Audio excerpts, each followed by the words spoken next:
Ladies and gentlemen, welcome back to Arozzi Northern League of Legends Championship 2025 Winter Split Day 2. We're still on the seeding stage, so no one is getting to be promoted as a viewer, but you're about to reach that mark. My name is Alexandre Asharamaya. I will be your host for the day, but I'm never alone. I have a wonderful team with me, and you have no idea how interesting it is to say this. Welcome back to the desk, Traveling and Duckling. How are you doing? She's back. But now you're on desk. Oh, I don't know the direction to look. That's actually the right way first time. Impressive. No, it's great to be back. I mean, I'm happy to be back for the new. Obviously, great working with you, Trouble, as well again. It has been quite a while, right? So, I mean, I'm excited to be back on the desk. I am really looking forward to, the most exciting year in NLC history. My microphone was muted apparently. Hello, hi.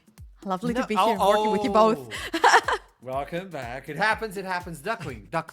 Is that a beard? It is a little bit of a beard, yeah. I'm glad you noticed, Ashram. I mean, it's not as impressive as yours, but you know, I am also a bit younger, right? It's taken 15 Can you days do to get this? Can you just do this? Oh, it actually is a beard. I thought it was like a draw or something. Oh, you thought I was drawing it on? Yeah. I did that out in the bathroom before I went on to the show. I have some too, guys. If you're interested. I mean, you can join the club, Trouble. That would be very much appreciated. Well, it's a group. It's the boys. So yeah. Hey, the boys are not the boys without the ones casting in the game. And we have someone we love and provide us with content on NLC. We know him, but also someone else is returning. Welcome, Middlecott. And your mother.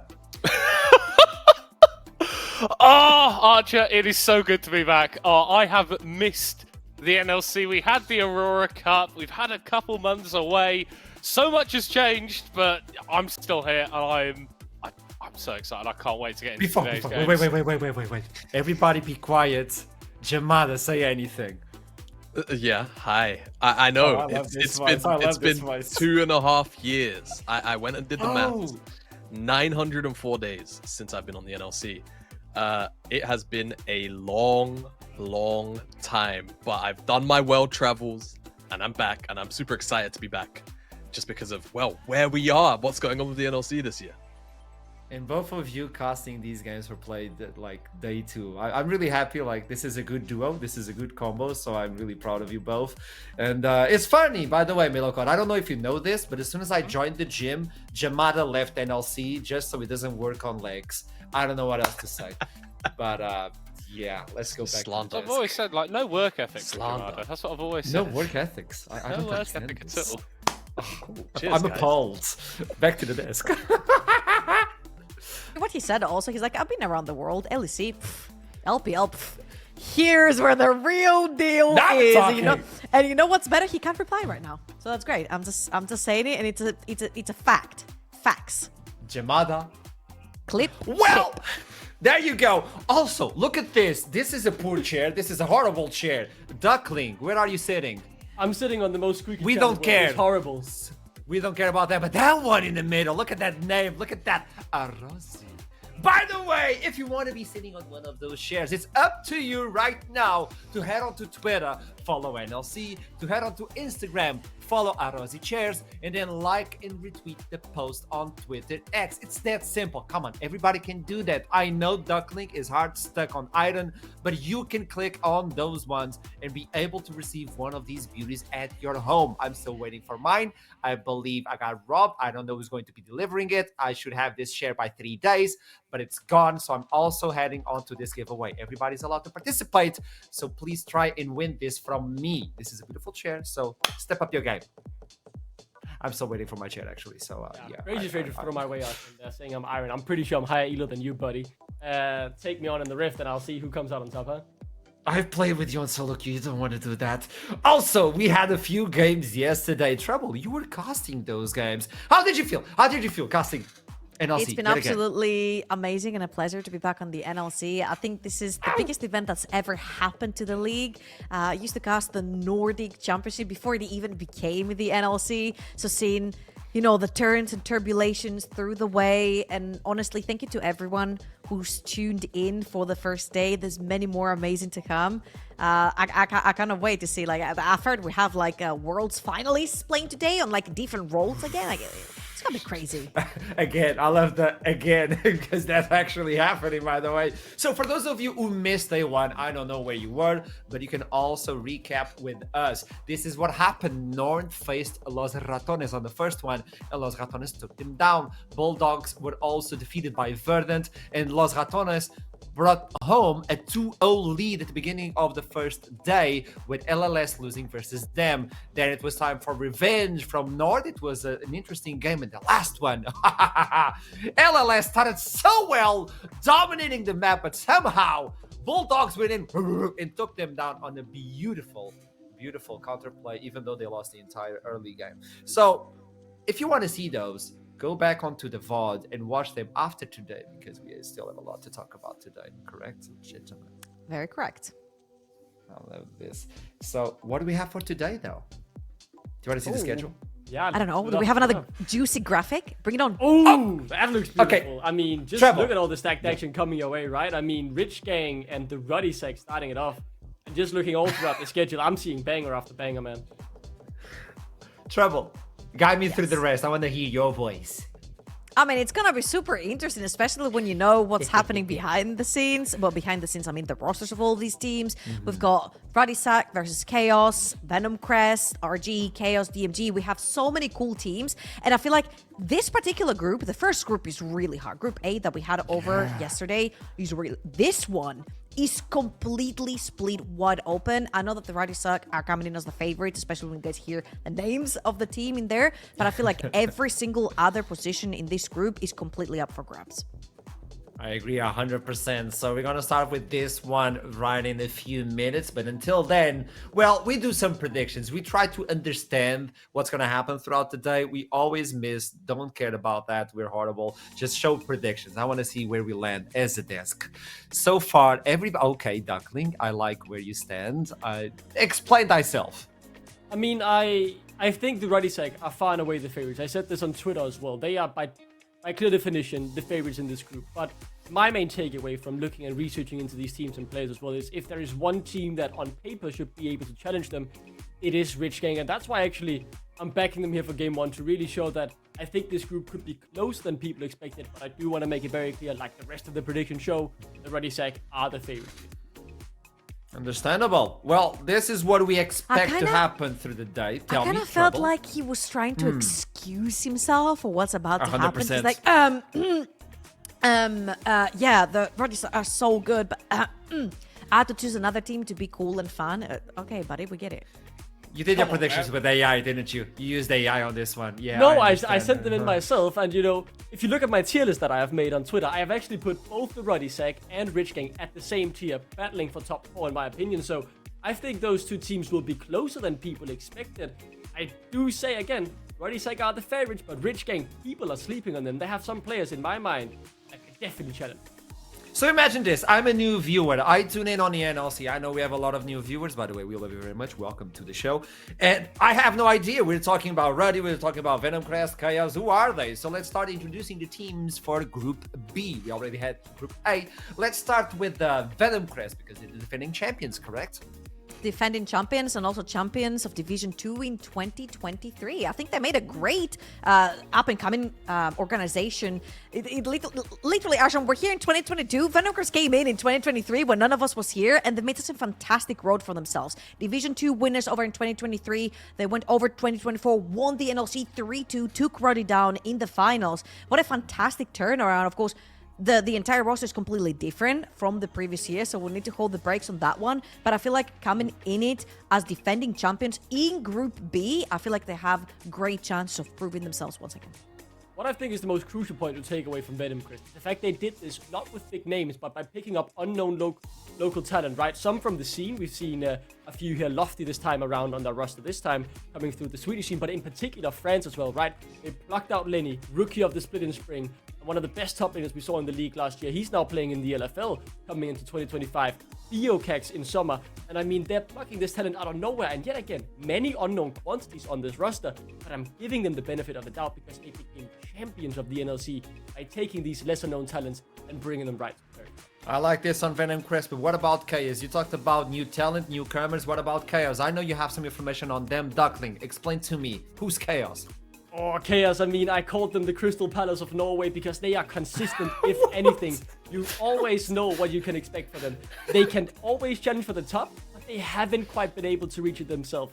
But they have had these surprise victories. This time, though, not a full, 3 Danes out of 5 in this roster qualified them in to the NLC. The biggest success the organization has ever seen, and they are looking for the top here. I'm excited. I talked with a few of the players about what they expect. And while they by no means are anyone's favorite to win the whole split, I do think they will turn some heads and people will have to put some respect on their name. I thought we evaded Gulbok 2 years ago, man. It's back. He still lives on. He lives on in him. You feel it, don't you? I don't know. It's like when you're bored in Denmark, you're obligated to talk about his many I'm Danes waiting as for you the can. wristband to return and the mug, you know? He has it. I know he has it, by the way. Talking about developing talent and being the newcomers. Well, they're not newcomers, but DMG, a team that promotes building up the talent, building up these new players, and actually investing in the scene itself, and then bringing a new team as well for DMG. Any thoughts about them? I know that Duckling had like a very big will to talk about this particular team, DMG, because he really has a believes in notepad. he really does believe in the way that they develop talent. And it's really cool because this is the NLC, and a lot of the times you wouldn't necessarily see the biggest names coming into the NLC, but it seems like DMG really do care about their ecosystem. Yeah, right. It's about developing a pipeline. Every single national league, because below the NLC, we have a Danish league. I have a team in that, actually. We have a Swedish league, Norwegian league, Finnish league. And we have all these leagues. The UK as well, and there are 4 nations, has to be mentioned. Great league. And in each and every one of them, DMG have a team. They have a regional talent manager who is, finding the gems in each of our nations in the NLC, giving them, a space to grow and shine. And if they're good enough, they'll be brought through the pipeline up into the NLC. And we've this time around on the new roster, it's Bisgaard from the Denmark team who has made the cut into the NLC. And I'm very excited to see if my Danish brother there can land on his feet. They're all I brothers. had to get it in, man. I just love it. Everybody's a brother in Denmark. Rich Hey, gang, man, though. it's a small country, okay? It is. I understand. I understand. You know what? Beautiful For Chaos, he literally said they picked up local talent. They were walking up to the grocery store. They're like, "You play League of Legends? Get in." Hey, Mom, have you heard about this new game, League of Legends? He's coming in with us. He's a new player. Bring your mom too. Talent. Rich gang, though. I love this one because as soon as I saw the roster, I'm like, ooh, they have interesting names. They have Banderas on the top lane. We'll talk about him soon enough. But what about the rest of the team? Because you said Ruddy should be the group headlight, obviously. But Rich gang is extremely powerful. Why is that? Well, first of all, luckily, they have no Danish person that is a brother to Duckling in this one, but they do have 3 Norwegians on the bottom side of the map. And I kind of want to hone in on Hoho. People will remember him as Hoho, never lucky. Because he's a maniac in that mid lane. Playing Zillions, playing all the weird champions. I feel like this is what the ERLs are all about, is bringing out players that can bring out the wacky picks and then forcing other teams having to deal with them. And Hoho has been a staple in every team, bringing in all those weird wacky champions over in the mid lane that people don't know how to deal with, drawing bans for himself. I think this is so important, especially when we're heading through those best of ones. I mean, I'm so excited for Rich Gang, right? I think there's a lot of potential here. 4 out of 5 of these players have won the Norwegian National League before. They have the all-time GOAT Norwegian player in Nomi, who's won, I believe, 5 titles down in Norway after a long career there. Hoho is the perfect player to highlight because I've seen him down in the Norwegian team play tank Sejuani mid lane while their top laner was playing Ilaoi in competitive. He can quite literally play everything, and that is not a joke. Banderas as well, great carry top laner, NLC champion multiple times as well. So I mean, they have some great proven ERL talents and some Norwegian GOATs who are now getting the chance to prove themselves on the NLC Division 1 stage. They have a brilliant roster, and I'm very excited to see if they can continue to follow their motto of shattering expectations. For those of you expecting meta picks in NLC, I'm so sorry. Full chaos. This is what we have built brick by brick, by the way. We have to say them. I saved them for last specifically. I know there's a lot of people, by the way, watching presently, like a live event. So we'll talk about that later on, but welcome everybody. Ruddy now have a new name, by the way. I have to say it. It's Ruddy Sack. So who are they? What's this team? What's the fuss all about? I know everybody's waiting for Ruddy. Like, who's Ruddy? I don't know. Do you know, Duckling? I mean, I know a little bit about their organization and their history, but apparently these players this time that have won something called the MSI and a world finalist. Apparently, I mean, there's no hiding here, right? It's a brilliant team with Jankos in the jungle, Perks in the top lane, role swapping, not for the first time in his career, having one MSI as an AD carry and not a mid laner, right? And then it gets even better, right? In the mid lane, you have leader, former, very, very hype prospect and LEC player as well. And then in the bot lane, you have the American Hums. I mean, this just keeps getting even more crazy. And then they bring back a veteran LEC player, or EULCS I should say, back in the day from 2015-16 in Hoslin, who played on a Giants roster that, didn't achieve much, but played with a fabulously incredible Sunstar, who I remember vividly from back in my childhood. So it's a roster of nostalgic memories, but new hopes, as well as Ruddy look to claim their first ever NLC title. Trouble when you look into this roster and being a fan of League of Legends for this long. If you were telling me in 2025 that the Perks and Jankos in the NLC, I'd call you crazy. This is 4 LEC players stacked in one team, and Hums, this is his first ever competitive season, and if I'm not wrong, he might also be the first American player to play in the NLC. And this is so great because it pairs up with the story of Los Ratones as well. A lot of experienced players and Velia in the jungle. Here you have so many experienced players and Hums as their AD carry. I think it's such a great testament to actually bring in rookies to those teams with so much experience, and I think my binoculars are actually set onto Perks because I'm like, buddy, this is your third role swap. Let's see how you do there. His other one worked wonders when he role swapped to AD carry for G2. This is a first though, but he can bring a lot of the AD carry and the mid lane champions over in the top side. Trouble. We've said this before constant times. Hey, NLC will win EMEA Masters. I mean, oh boy, I'm feeling it. I mean, come on, come on. I'm with you, buddy. Hey, I know it's too soon, but hey, I'm just saying. And with that in mind, you back at home, okay, a lot of new teams to look out for. Group A, Group B. What do you mean groups? There should be a league. Well, we change everything. It's full on chaos. Don't expect the usual standard, blah, blah, blah. We don't care about that. We have a new way of playing League of Legends on NLC competitively. And for that, we have a video voiced by Medic himself. It's all stars. All the stars running in an NLC. Take it away. Hello everyone. 2025 is fast approaching, and along with it, big and exciting changes to the NLC ecosystem. Sharpen your ears, get comfortable, and let's dive right into the changes that are coming to the NLC Division 1 and below. Starting at the top of the ecosystem with NLC Division 1. In 2025, we are waving farewell to the old NLC format and are replacing it with a new, dynamic, and more exciting league format.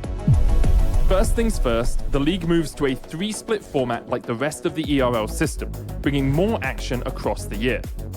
Now to the actual format changes, isolated to the NLC. With teams competing in the ecosystem with many different countries, it's time to see more of them compete at the top.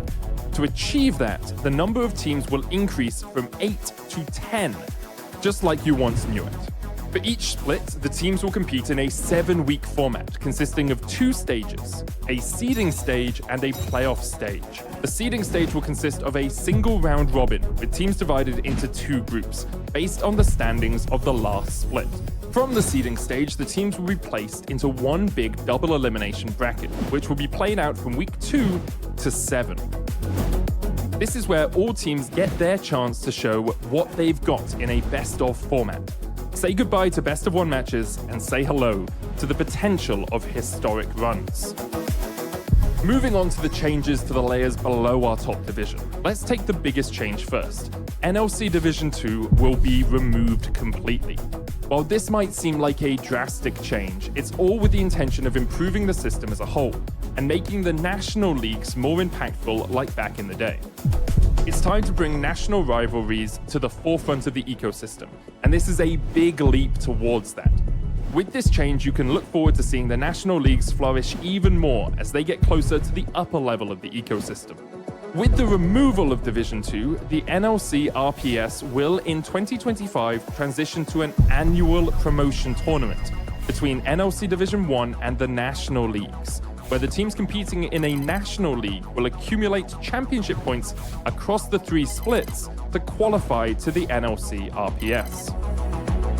And that's not all. Let's look at the long-term plans moving forward, because the 2025 changes won't be all you'll see coming to the NLC. From 2026 and forward, the league will take a structural shift, which is set to enhance the importance of the national leagues and boost competition across the board. As these are big changes for everyone involved, 2025 will be a transitional year to get everything set in place. Starting in 2026, the NLC teams will join their respective national leagues and play on a national level alongside their participation in NLC Division 1. This change is meant to further bridge the gap between NLC and the national leagues. Each national league will have slots that lead into the top division. Teams can change on a yearly basis, with the NLC being played alongside the national leagues throughout the year. National league teams will accumulate championship points throughout the year, and at the end of the year, the teams with the most points from each national league will have a chance to promote to the NLC the following year. To boost the new system, we're introducing NLC Roadshows, which will take the competition to live venues across the NLC countries. Expect awesome live events that bring the action closer to you than it's ever been before. That's it. The NLC plans are set in stone to bring you competitive action like never before. Keep an eye on the NLC social media channels for more updates on the new format. Are you ready?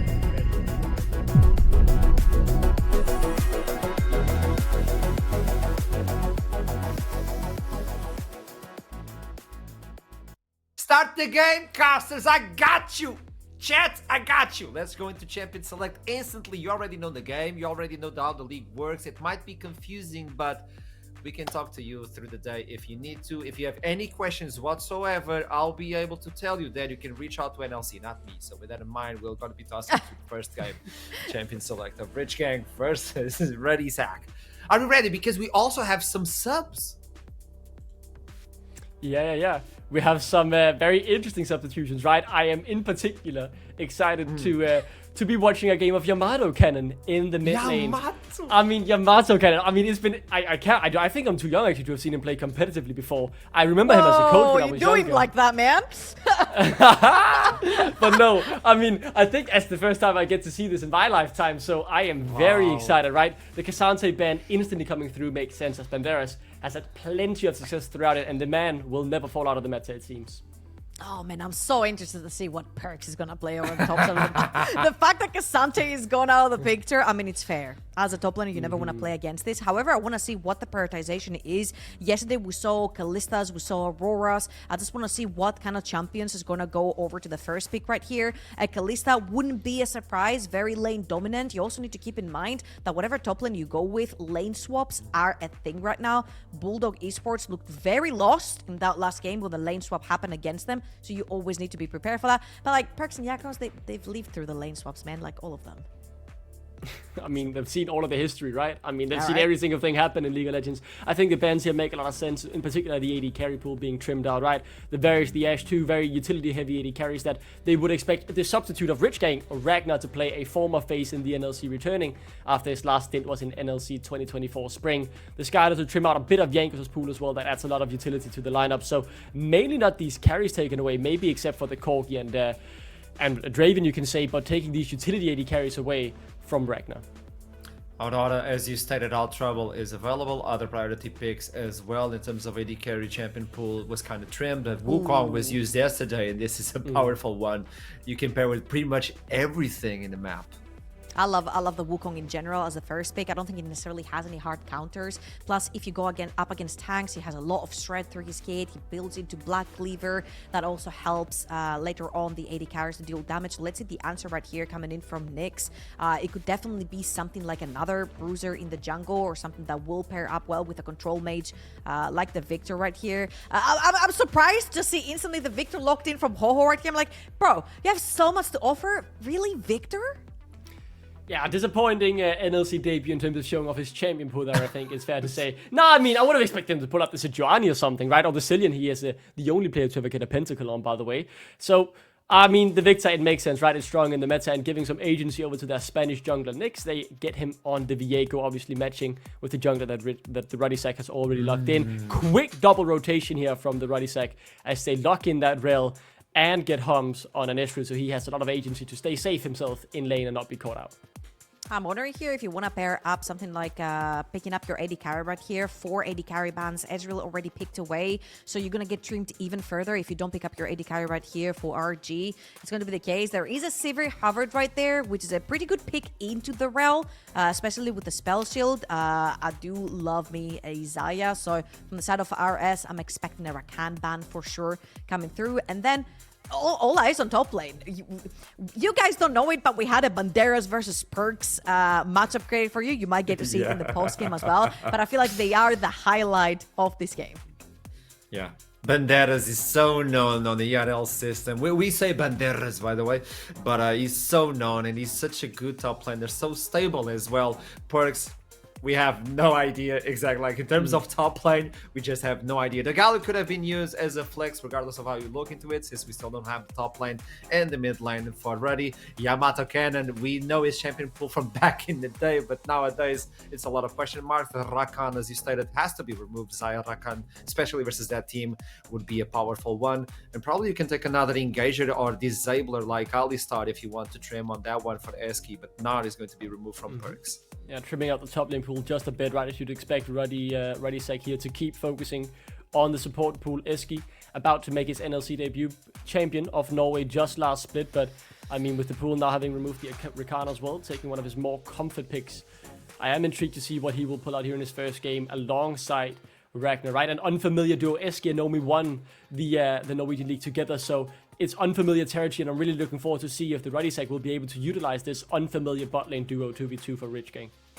I want some engage coming through for Rich Gang right here. I feel like there's a lot of safety with the Xayah, with the Victor. You've got Viego for the resets, but something needs to be starting these fights. Something needs to be peeling for you as well. So the Alistar being taken away here is a huge hit, because usually you want to be playing that Alistar into the rel and vice versa. So the thing that you have left right now is probably something like a Nautilus. You could play Braum if you really want to do this, but picking into a Braum, you're pretty much peaking on peeling constantly throughout these fights. You don't necessarily have a huge engage tool on your side, unless this is the Braum here, so then you can go ahead and maybe R5 and Ornn, but Banderas is not really the guy who would just wait for R5 to pick up an Ornn. I'm expecting more of the Camille side of things from Banderas, but right here we're gonna get the mystery solved. What does really Perks want to play towards the top side map? Is he an Ambessa kind of guy? Ooh. Okay. So Yamato Cannon getting to play the Orianna. Luckily for him, a champion that did exist back in the day when he played competitively, right? Won't be throwing out the way or anything new here in his game in the mid lane. I mean, all eyes on the top lane match, right? They're all last picking it here. What will be Perks' pick as he is about to have his first game as a top laner? He might go for the safe pick. Yes, he takes the Ornn Banderas on his homecoming to one of his first organizations in Norway, right? He won the Norwegian National League in 2021 with Rich Gang. It is a romantic return to his ex, you can say, as Banderas. What will he log in? He's not one to shy away from a challenge, and the Fiora pick certainly could be that. I'm so confused. It's Ornn into Braum. This is not legal. It's Ornn into Braum. This is the only... versus this team, this is the only spell that Braum needs to pull his shield up for. It's going to be huge from the side of Eski to be able to block the Ornn Horn. And you've got, in conjunction, a really good matchup into Fiora on a side lane that none of these champions on the side of Ruddy Sack is going to be able to side lane again. So Banderas has got a lot on his back right here, and let's see if Nyx is going to be able to roam towards the tops of the map to get him even further ahead. Wait. We had this yesterday. Just because you're subbing in doesn't mean they're going for those specific lanes. So Perks might go on to mid lane, pulling a fast one on everybody. That's not what we signed up for. Duty. Oh, we got you baited. Oh! And Banderas will be facing Yamato Cannon at the end. All right. I mean, well, it's still the same thing. Still Orin versus Fiora, so... Yeah. I mean, Yamato Cannon will certainly be under pressure. I think the Ruddy Sack, they will have that decision-making put under pressure. It has to be perfect, as Banderas will certainly be a menace in the side lane. It's a hard to execute comp for Rich Gang here. No real hard engage. So I'm looking forward to see this game. A lot of pressure is on Banderas here as he returns to his former home in Norway, Rich Gang, right? Can they continue to shatter these expectations? Or will the Ruddy Sack get an expected victory here in game number 1? I'm excited to see what happens. So shall we start hostilities between each other? Who's gonna predict who? Let's start with you, Trouble. Who do you think is gonna take this one? With the mid laner that actually played mid lane. Oh boy, I mean, one team is playing all the way for peeling, but until I see an EU team, whether it's ERLs or LEC, play collectively towards that split push and successfully towards that split push, I'll always be rooting for the other teams. I think Ruddy suck on this one. Okay, Duckling. I mean, she goes Ruddy Sack. She did also predict it. I predicted Rich Gang here, and I think they've put Banderas in a prime position to show what this guy is all about. I'm very excited to see him back in the NLC again. It's always a treat to see him here. So I'm gonna go with Rich Gang. They're gonna play the side lane, and Banderas, he's gonna break the decision making of the Ruddy Sack, and they are gonna get on the board and continue to shatter those expectations. I love it. We're tied up on the desk, but what about the casters? We're about to jump onto the first game of day 2. And without further ado, it is Middlecott and Jamada casting this one. Good luck. Let's go. I am so hyped here. Jamada, we've got Ruddy Sack, we have got Rich Gang. Going to be hitting the rift for the first game of day 2. I just can't wait to get into it, mate. Yeah, I mean, 2 favorites of the group, I think many would say. Ruddy Sack, obvious reasons, right? RG, Rich Gang, a lot of very well-known and in some cases very well, what's the word I'm looking for? Titled out. They've got titles underneath. They've got belts from their own previous journeys and stories amongst all of the ERLs throughout the system. So many people looking towards RG as kind of a team, perhaps, if you're new to the NLC or the ERLs in general, who you'll be saying, yeah, maybe this team can kind of upset some of these big streamer teams, these teams with a lot of hype behind them. Oh, we're here. Summer's Rift and early invade by RG. Look for some information, perhaps. Yeah. Ruddy Sack, though, in a position where they can absolutely collapse on these guys. Yeah, they know they're They there. find themselves separated. Ho-ho. Could be stepping into that banana rush. Yamato Cannon also moving down. RG do not have the numbers advantage as it stands. Yamato with a little bit of a bait. Rich Gang just far enough away that Ruddy can't find the engage. Looks like it's all going to peter out into nothing. Nothing too crazy at the level 1 here, Jamada. Yeah, it's really awkward, right? Because RS, they know. Ruddy Sack, they know that they're there, and they're still kind of poking around here. So Ruddy Sack, they're trying to play for a lane swap, but they're playing against Braum. It's a really rough one, but they're getting a lot of poke in. It's risky. Hustling going for the engagement. Maybe he's got a little bit too far. Eski has to flash away. Yamato kind of getting the knock up here onto Ho-Ho. He's not lucky. First blood going down in favor of Banderas. Here comes the resets for Nyx, but he's got to get on out of there.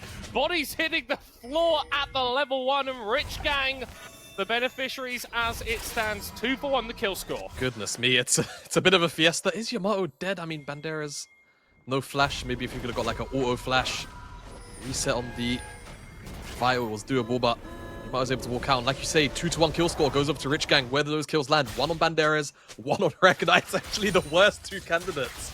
You could maybe think about those kills going over to. And on top of all of that, Ho-Ho, he gets the assist, so he's going to be slingshotted forward in that passive as well as we take a look at the replay. And it's always a risky thing going into an engage against the Braum. Hustlin's engage only lands onto Braum. W misses everyone else. And down here, Banderas just gets a free look in on Hustlin.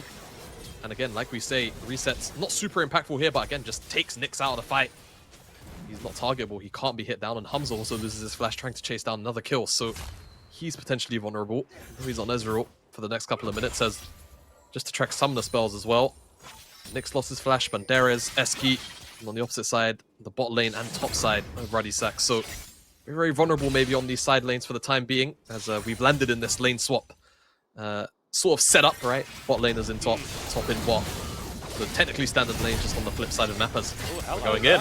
Ragnar needs to be careful. I think that Hustlin may need to take care as well as Yeah, getting in the way, preventing a lot of that damage from going down, and Hamza, the only one really in this bot lane in the top side that is looking all that healthy, and he wants to play with his HP a little bit. Ragnar, one Mystic shot away from going down, the stun coming up, but Eski throws up the shield, his AD carry stands behind him, and goes back to base, just about alive. Yeah, just about. Eski's the MVP so far for this Rich Gang bot lane matchup as Banderas. A lot of free time, right? It's the Ornn matchup, just harassing Jankos in his own jungle, trying to get his clear in. Jankos will now be left undisturbed once again, but you can already see how much freedom Banderas is going to be afforded in this 1v1. Already up a lot of CS2, some of that in part, of course, because of that level 1. Yeah, but also, right, some of that because he is playing against a substitute like Yamato Cannon, very, very good player. Still off-roll. Right. Still off-roll, still hasn't played a competitive game in over 10 years, so it makes you a little bit rusty. Yeah, just a little bit. Still the GOAT, you know, one of the best voices in esports and all the rest of it. Oh, of course. But well, I guess also calling him the GOAT kind of apt. He's playing on, I suppose, so it's not the worst thing to call him. It seems like junglers for now just going to trade out skulls, a little bit of vision maybe at best, and take their resets. So, hectic level 1, and Hamza and Hustlin already, you know, putting down a lot of pressure up on Ragnar and Eski, but it's not actually turned into anything just yet. Yeah. Must note, though, that obviously with the chaos of that level 1, First Blood, one of those feats of strength, did go over to Rich Gang. And if you happen to peruse Twitter, or X, or whatever we're calling it this week, few people are quite upset with the power that you can get from those feats of strength with the tier 2 boots and all of that. Nyx is... Well, I'm gonna devil's advocate you here though. The boots are real bait. You know, it's a big time. Yes! It's a big time. It's a psyop, honestly, to be completely honest with you. Mostly in part because I think they're new, right? The tier 3 boots, of course. So what you're seeing a lot is players will get access to them at level. I think they're locked behind. Is it level 13? And then also if you hit 2 items, you got to have two items, right? legendaries, whatever comes first. And so players are very excited, tier 3 boots, all the rest of it, and then they just kind of buy them, and they're not really super gold efficient, but also they delay your 3rd item, right? I think people forget League of Legends is an item-oriented game. Items you buy, they change how your champion works a lot of the time. So you buy tier 3 boots after 2 items, just delaying a 3rd item. It's pretty bad. As mid lane, Squawkle's going to see. Could be pretty bad. Still a slight over. Look at me. Both jump top side. Being able to get first mover to maneuver towards those. Like, I can't believe that I'm saying Yank in the context of the NLC game. I know, it's crazy. He's secured the first grub. I'm not sure how Ruddy is going to be able to stay on the rest, though. Hamza has second move, and if you take a look at the minimap, Banderas has actually moved over as well towards the mid lane. So I think this might be a 2-for-1 exchange or a fight. Both these teams still jostling. Another grub goes over to Nyx. Yeah, and I love this positioning from Ho-Ho. The Victor, with that level 6 especially, has so much zone control and is just preventing Ruddy Sack from moving in. Although they may find an angle towards the top side. Hustling, flashing, going forward. Shockwave drop down onto Ragnar. The Ignite as he ticks down, just about gets away. Meanwhile, in the middle of the river, we've got an Ornn ultimate thrown down and Banderas in the middle of absolutely everybody. Eski's going to be able to grab that kill as Hustling now potentially in danger. It's a second kill for the Rich Gang top laner. And for all the big names on Ruddy Sack, it's Rich Gang who are doing better in the early game. Yeah, the fight just doesn't look so good, right? I mean, for Ruddy Sack, it's a difficult angle to engage from, and like you were mentioning, Ho-Ho's positioning makes the fight so easy as Jankos is going to be donated over to Nyx. Gets himself a kill, so it adds an additional kill on top of the 2 that we just had from those grubs. Goes from bad to just a little bit worse for Ruddy Sack, but great for Rich Gang. Yeah. Especially for the man in the top lane with all those NLC belts. Banderas 2-0-2.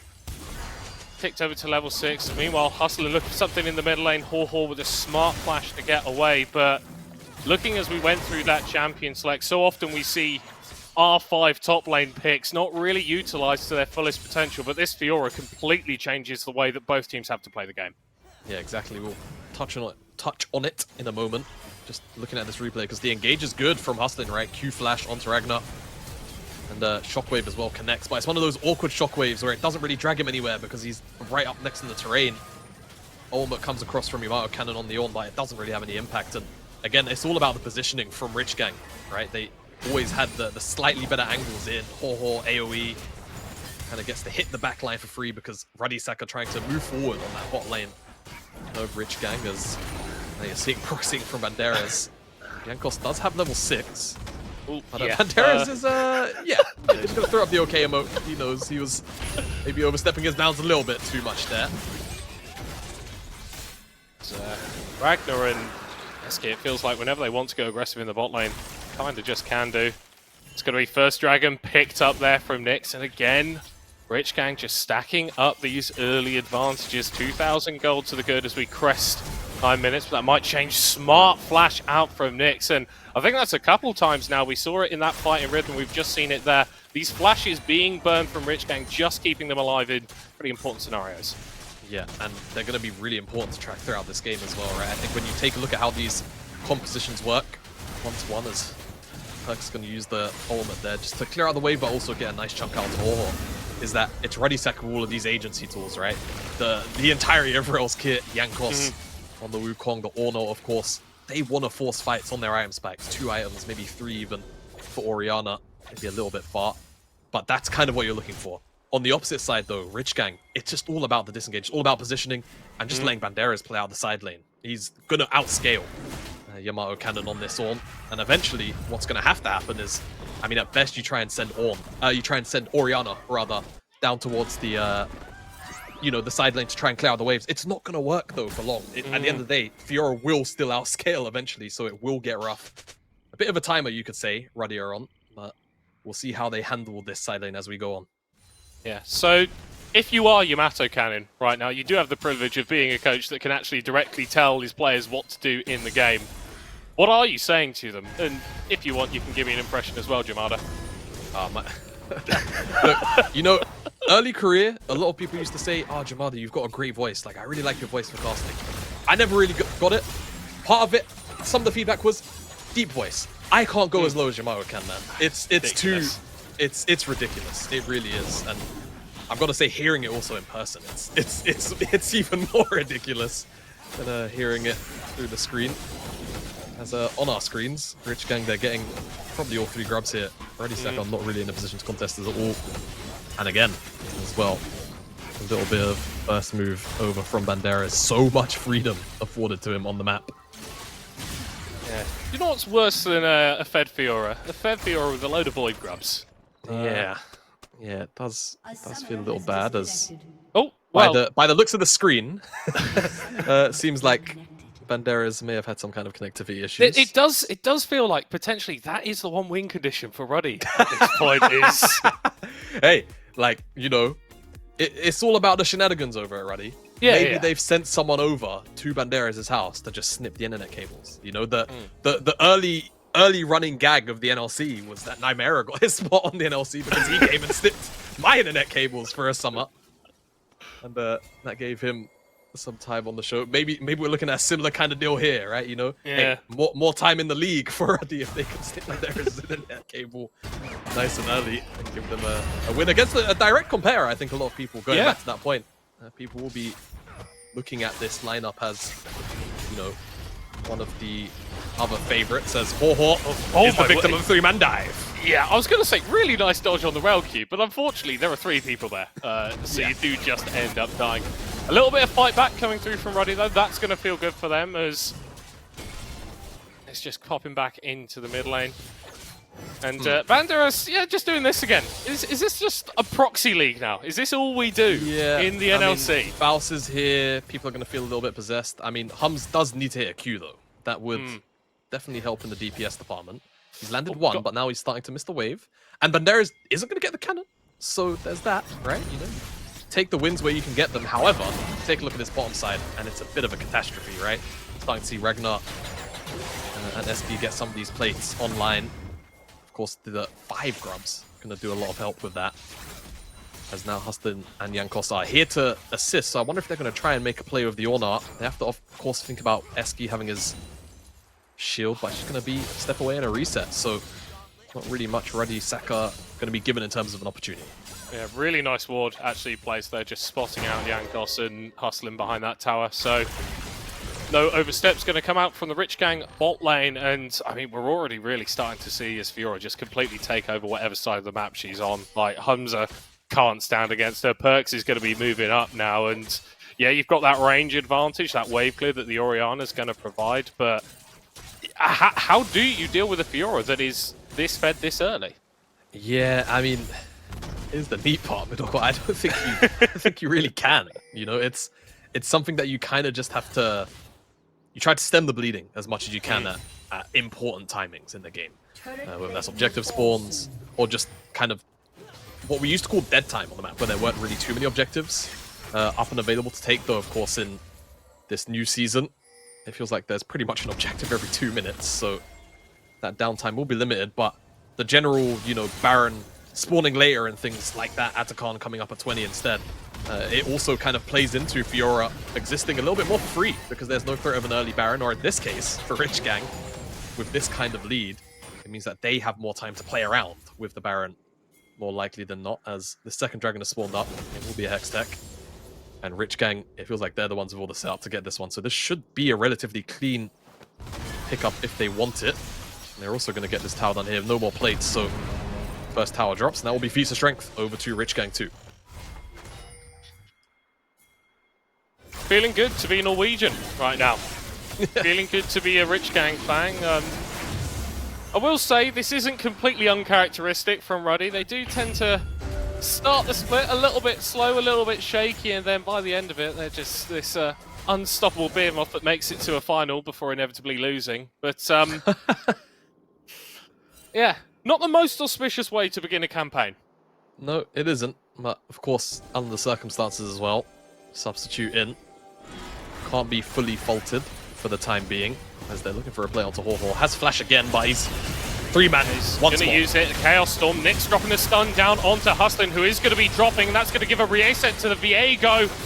The Victor is dead, and Jankos is a little bit too strong for Nyx to tangle with at the moment. Eski making a maneuver over, but not going to result in any more action. I'll say that he has to flash back away from the wall, but Nyx is going to follow him, going straight over, dropping the ultimate onto Jankos. It's a killing spree for the Rich Gang jungler, and Perks is going to be killed by some random bloke from Hungary. MSI champion, welcome to the NLC, as Hamza, the Egyptian Draven god, is not able to make it out of there. Rich Gang are running the show.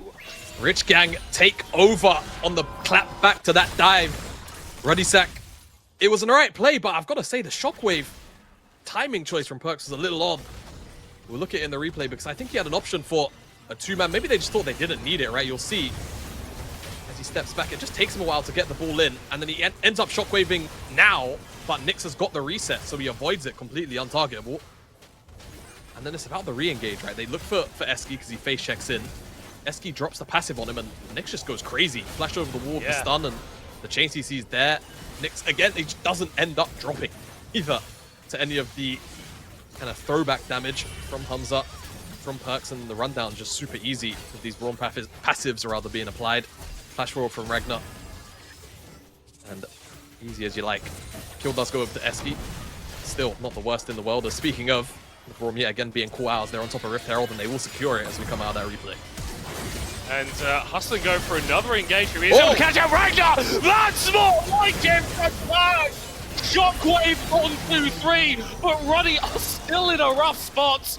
Even when it's pixel perfect, it's only a 1-for-1. Yeah, criticize the timing. Didn't get it wrong that time, as he's just going to use that Heartbreaker out. Shockwave was nice, combo was great, but they still lost out on the objective. Ruddy, so Rich Gang getting everything they want. They're up 4,000, almost 5,000 gold. They're looking for there is going to be a nice shutdown. Yeah, Jankos flashing away, both players flashing away from each other. Neither confident they'd be able to make it out of there without dying themselves. So it does just end up fizzling out, but what confidence we're seeing coming out from Rich Gang. They just keep going for these plays, backing themselves as they're working. Definitely not intimidated by the big names on the other side of the rift. No, definitely not, right? And once you see this composition start to come together from Rich Gang, all 4 members, you have to remember it's so much pure, right? So much utility in CC when you're the one that's reacting to a play. You're already coordinated, and, you know, in the case of Ruddy Sack, maybe you're a little bit disjointed, maybe one person's out of position, whatever it is. Things can get really messy really quickly. The execution floor is weirdly high because of the tools available to Rich Gang, despite what is, you know, on paper, a theoretically very easy comp to pilot from Ruddy Sack. As maybe thinking about a play onto the Fiora, of course, just lost her flash. But it looks like a reset will be the par for the course, though Perks is, of course, a little bit high up. We'll have to stop that one as the Herald dropped mid. They just want to break it. Yeah, seems like, and with 5 grubs too, and no one really here to answer beside Hamza. That one's gonna go. All the outer towers now taken by Rich Gang. All those early objectives saved for a single Void Grub in favor of Rich Gang. And these guys made a massive splash in Division 2 last year, but I don't think many people will have backed them to make a strong start in this league, particularly going up against Ruddy Sack as their first game. But they have come here to play at a roster that I think in splits past would have been anticipated to be right at the top of the NLC, is showing that, hey, we're pretty damn good at League of Legends. Yeah, I mean, streamer teams be damned, right? Doesn't really matter. I'm sure the ERL purists are rubbing their hands. Happy to still see a team like Rich Gang's roster come in and perform very well from the offset here. As a 3rd dragon spawning up, Ocean Soul and Rift will be what's on offer. And again, you know, Rich Gang, this is what you want. You're the team that kites back. You're already in the river. You're the one with the setup. Force the other team to come into you. Sounds like a dream to me. And Fiora's on the top side. They're pushing that again. Bar is still here from Jankos. It looks hard. Yeah, I mean, Perks is keeping in, but the Dragon's already gone. Ragnar going to be popping the ultimate. Nyx out of there. Even if the Xayah drops down, you've still got a Fiora on the top side just wailing away on that turret. I don't think that's worth it, Ruddy. Nope. It's going to be tier 2 almost certainly dying. 5 grubs and Fiora, though the wave was a little small. I think she can probably tank this out, though. And it's a large chunk of pocket change going into Fiora's back pocket, who's already very close to a 2nd item, and it's actually just an easy rotation of the Atacon. Because Ruddy Sack opted to try and cross-map, get a little bit of gold back. And no doubt, I think Rich Gang, again, mentioned how those ERL purists can rub their hands together. I think Rich Gang, same thing here with this Atacon buff. Yeah, and Ruddy, they're not content with letting this one go over completely for free, as hustling Yamato Cannon in the area, but too little too late, unfortunately, for the Ruddy fans.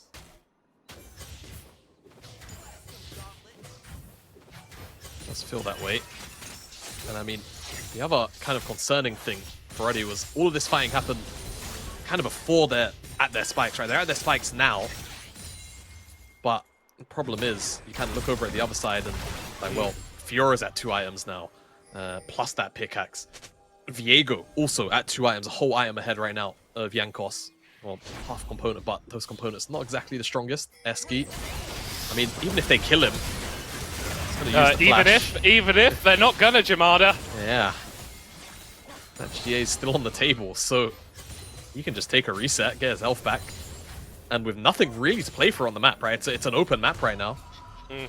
It's not really a thing. I mean, frankly, I don't even think he should have flashed. I think you can just very happily let take the L, yeah, just take your L, let your GA die.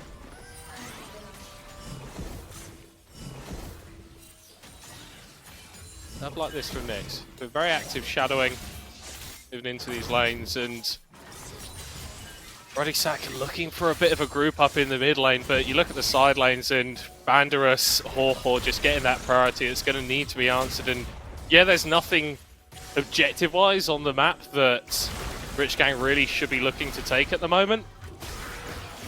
But it doesn't bode well for 2.5 minutes time when we're starting to look at Ocean Drakes, we're starting to look at Barons, and we're starting to look at a fight in the bot lane, and Jankos just goes splat as easy as that. Banderus going into the GA in the mid lane after taking down Hamza.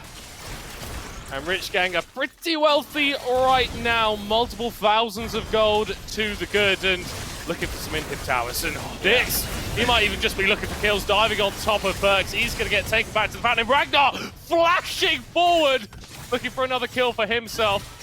Still with the Atakan buff on his back. Killing him is going to be, well, absolutely impossible for anybody in this situation. He's just trying to buy as much time as we can. He needs to be careful here. Atakan buff, yeah, he can run into the tower. Atakan buff was about to time out, so good timing on that one, but not able to get the objectives of those towers that they were probably hoping for. But at the end of the day, damage is done, right? Yeah. You know, they're still picking up multiple summoner spells on the opposite end. More importantly, of Hamza, of Perks as well, 2 carries. And like you mentioned in the call, you know, they're playing for that tier 2, maybe even a tier 3. Mid lane, Banderas is just solo killing. Oh no, he's in shop! He's in shop! Hamza. Oh, wallahi, he's finished. Hamza, brother. Oh, that's not good, man. That's not good. And then he comes straight back and dies to Yamato Cannon. So I'm not really sure what happens here. All right. Well, yeah, taking a couple tower shots. He queued as well, so he's playing for the Demolish proc. He forgets that Ornn deals damage, and that the tower ramp damage is also significantly higher this season. So can't quite get away with that one. You yeah, there's not much to say about that. Do we call...